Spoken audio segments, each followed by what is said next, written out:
Alors bonjour à tous, aujourd'hui nous continuons notre lecture de la Bible à la lumière de la tradition de l'Église et nous commençons le livre du Lévitique. Alors cette vidéo va servir uniquement à introduire le livre du Lévitique. Comme toujours, nous remercions les éditions Anne Siguier, devenues Mediapol, de nous avoir donné le matériel pour faire ces vidéos. Et comme toujours, nous nous remettons entre les mains du Seigneur. Notre Père, qui êtes aux cieux, que ton nom soit sanctifié, que ton règne vienne, que ta volonté soit faite sur la terre comme au ciel. Donne-nous aujourd'hui notre pain de ce jour. Pardonne-nous nos offenses, comme nous pardonnons aussi à ceux qui nous ont offensés, et ne nous laisse pas entrer en tentation, mais délivre-nous du mal.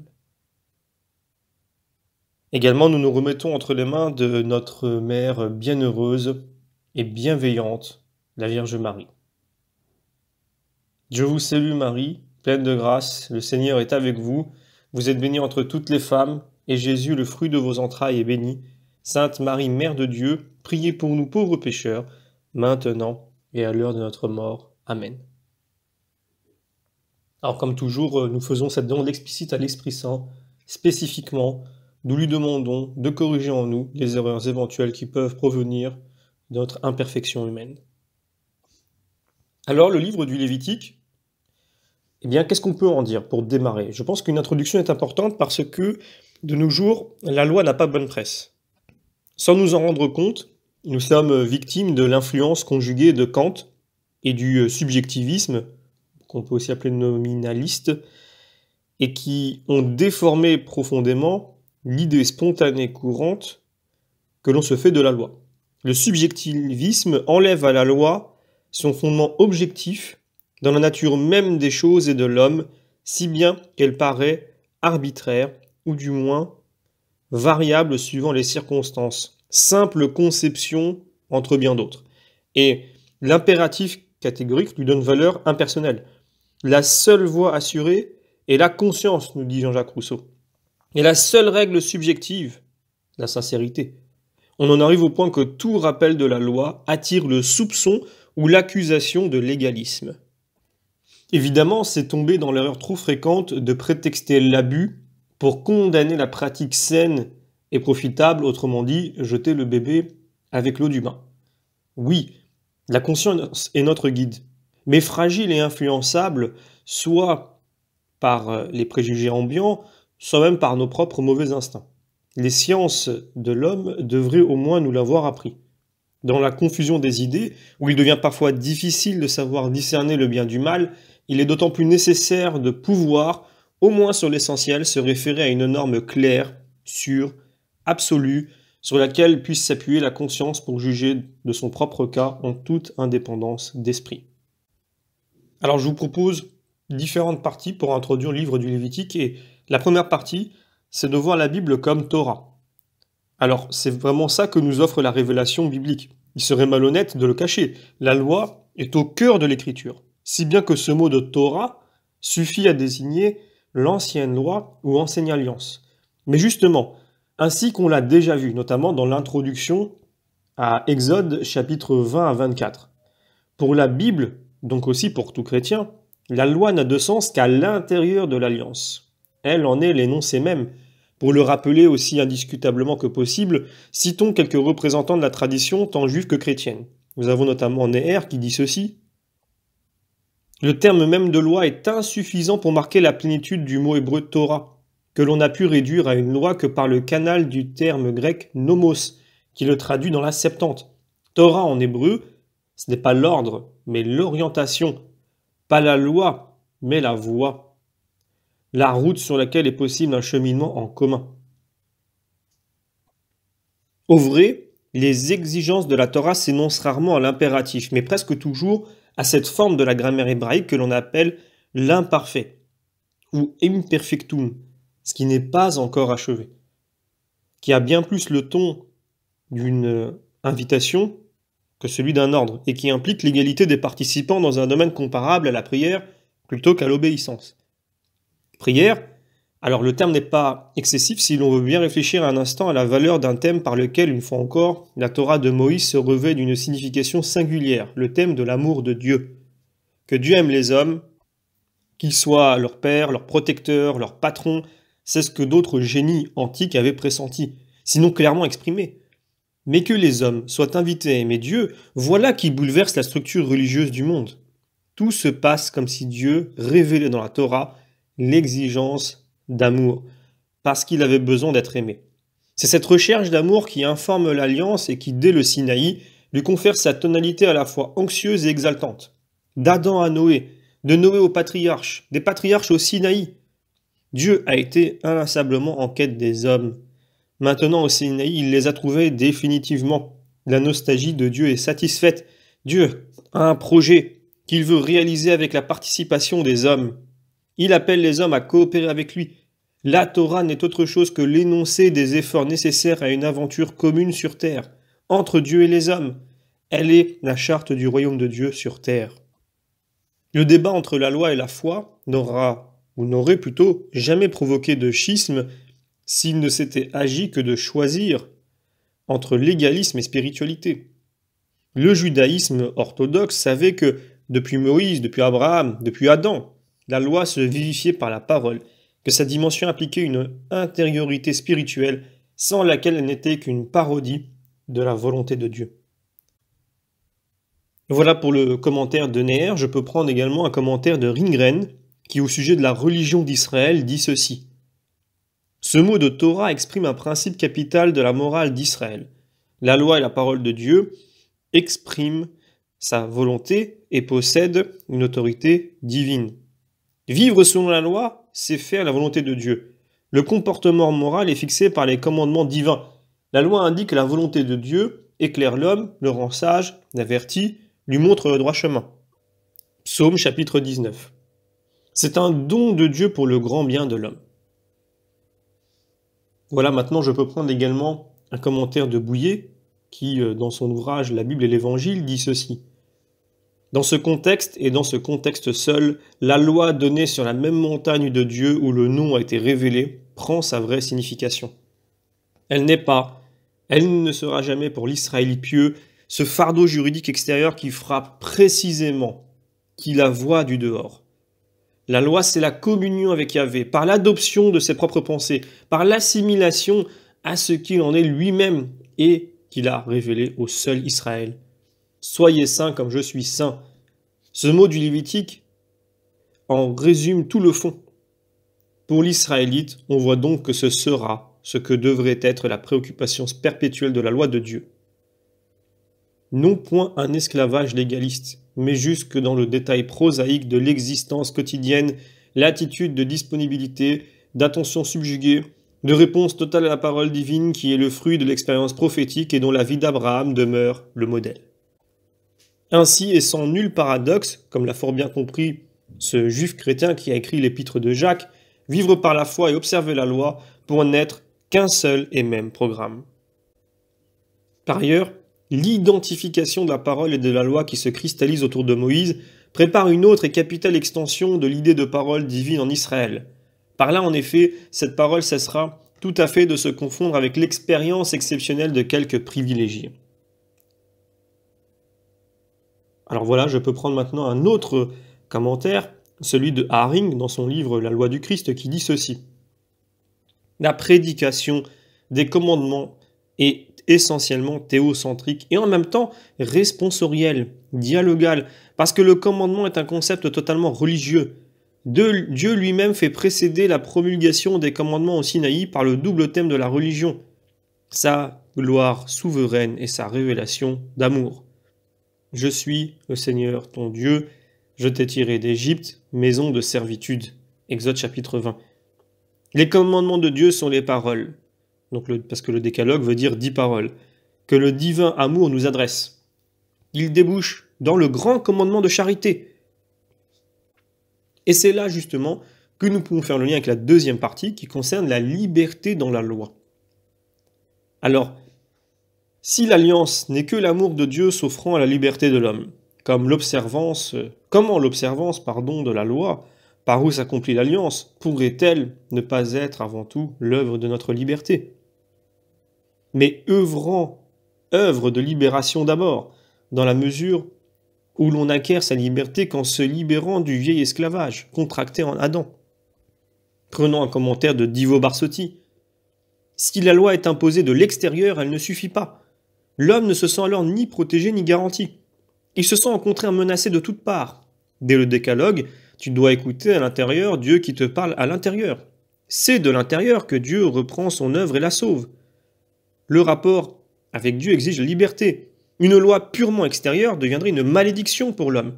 C'est ce qu'éprouve Kafka, un juif du XXe siècle, et saint Paul au 1er siècle de l'ère chrétienne. Il faut que la loi garde son caractère religieux, qu'elle soit l'expression d'une volonté qui s'impose. Le Seigneur dit « Je suis le Seigneur ton Dieu ». Avant de donner sa loi, Dieu se révèle lui-même.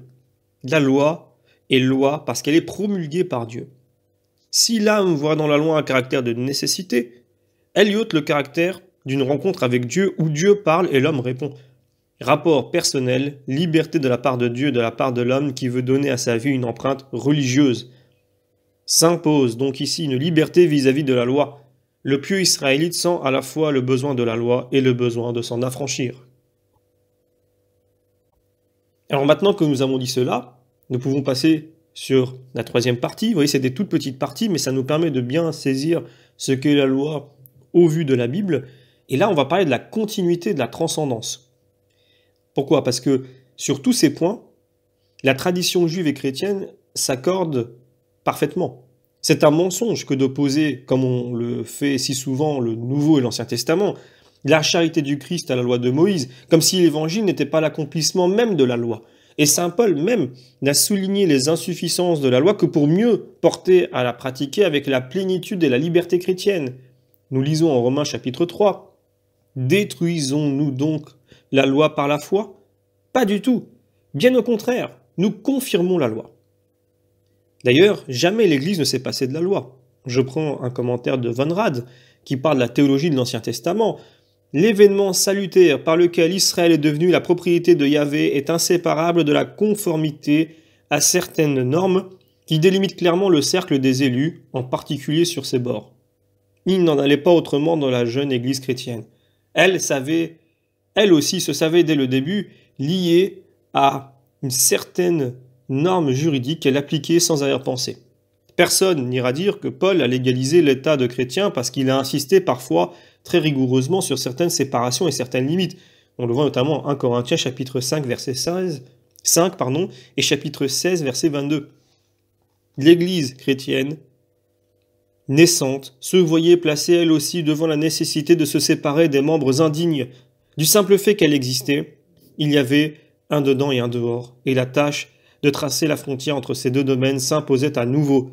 En ce sens, l'Église primitive savait aussi qu'une loi lui était imposée, et elle s'y est soumise.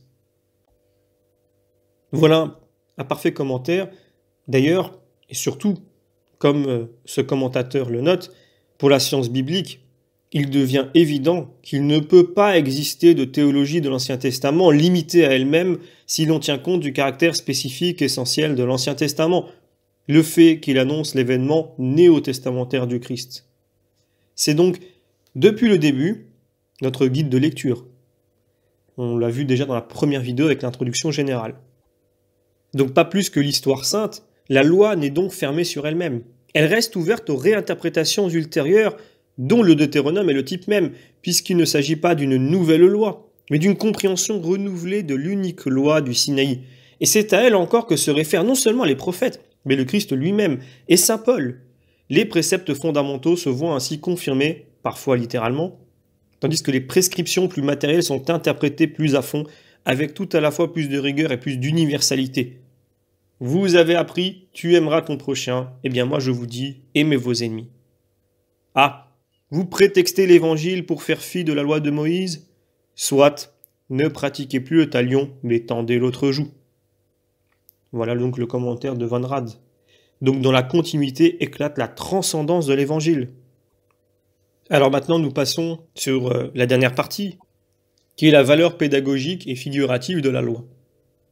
La tradition a donc mis en valeur dans la loi ce qui en elle, comme dans la vie des patriarches où les événements de l'Exode préparent et annoncent la nouvelle alliance, eh bien, d'une part sa valeur pédagogique pour mener au Christ, de l'autre la préfiguration du sacrifice du Christ et de la sainteté chrétienne.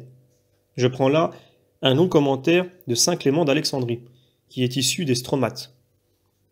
L'Écriture dit avec raison que la loi fut donnée par Moïse, pour être la norme du juste et de l'injuste. Saint Paul ajoute « La loi fut établie à cause des transgressions jusqu'à ce que vint la descendance, objet de la promesse. » Et pour mieux s'expliquer, il poursuit « Avant que vint la foi, nous étions gardés sous la loi enfermée, c'est-à-dire gardés du péché par la contrainte, en vue de cette foi qui serait plus tard révélée. Donc la loi fut notre pédagogue en vue du Christ jusqu'au jour où nous serions justifiés par la foi. » Moïse était une loi qui avait une âme, gouverné qu'il était par le Logos souverain.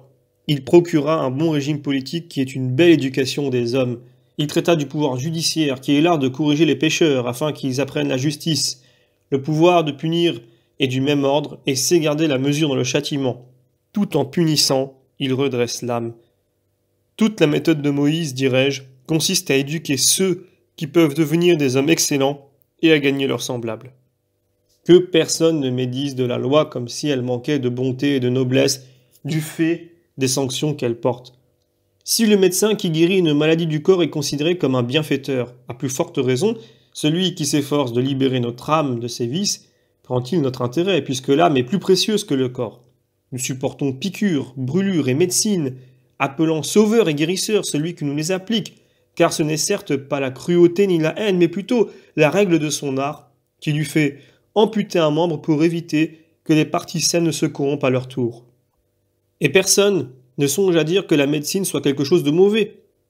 Alors, quand c'est de l'âme qu'il est question, ne supporterons-nous pas l'exil, les dommages, l'emprisonnement, pour passer de l'injustice à la justice? La loi en effet a souci de ceux qui dépendent d'elle, elle les forme à la piété filiale envers Dieu, elle leur dicte ce qu'il faut faire, elle écarte tout ce qui est péché, infligeant un châtiment même pour des fautes légères. Mais quand elle voit que les choses prennent mauvaise tournure et deviennent irrémédiables parce que le coupable est allé jusqu'au bout de l'iniquité, alors elle prend l'intérêt des autres.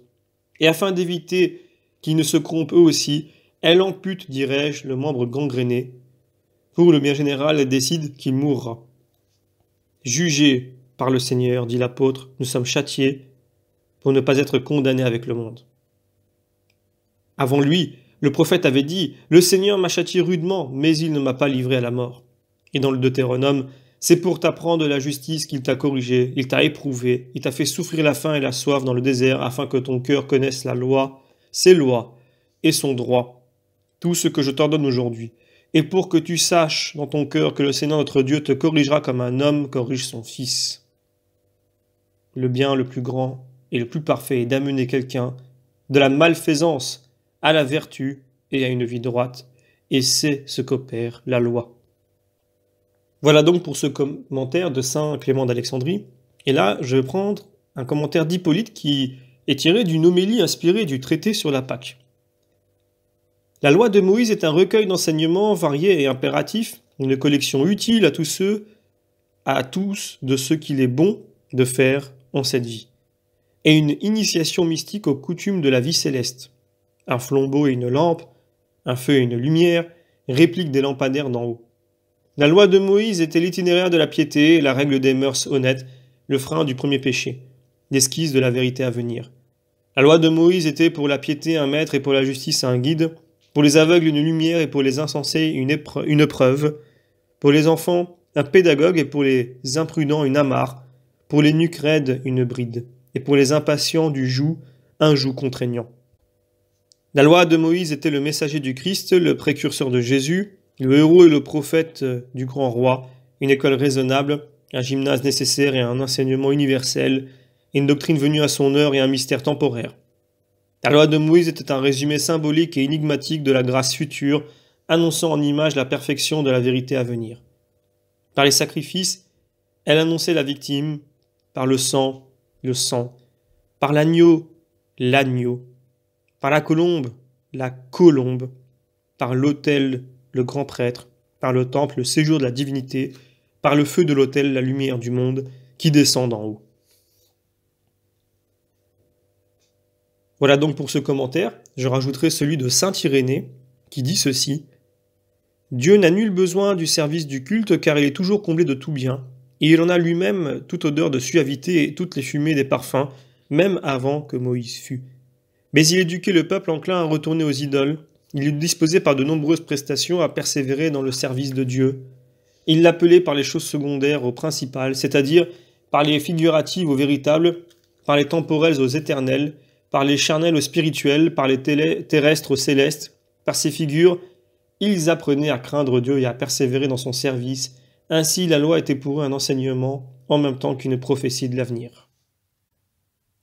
Je terminerai cette introduction par un commentaire de Grelot, qui dit ceci dans son ouvrage « Le sens chrétien de l'Ancien Testament ». Le régime fondé sur la loi a deux aspects inséparables mais distincts. D'une part, il renferme des préceptes, donc les lois au pluriel, qui donnent au peuple de Dieu ses règles de conduite. D'autre part, il comporte des institutions qui définissent ses structures.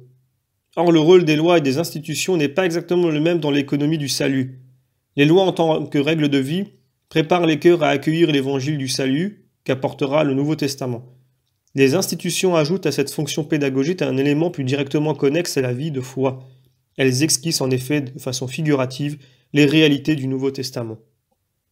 Comme nous l'avons vu précédemment, le régime religieux de l'Ancien Testament a esquissé par ses aspects essentiels les traits fondamentaux du mystère du Christ et de l'Église, si bien que la grâce du salut s'y trouvait déjà présente et agissante. Voilà donc l'introduction que je vous propose pour ce livre du Lévitique, et je vous donne donc d'ores et déjà rendez-vous pour la prochaine vidéo qui abordera donc les premiers chapitres du livre du Lévitique. Je vous remercie pour votre fidélité et vous dis à très bientôt.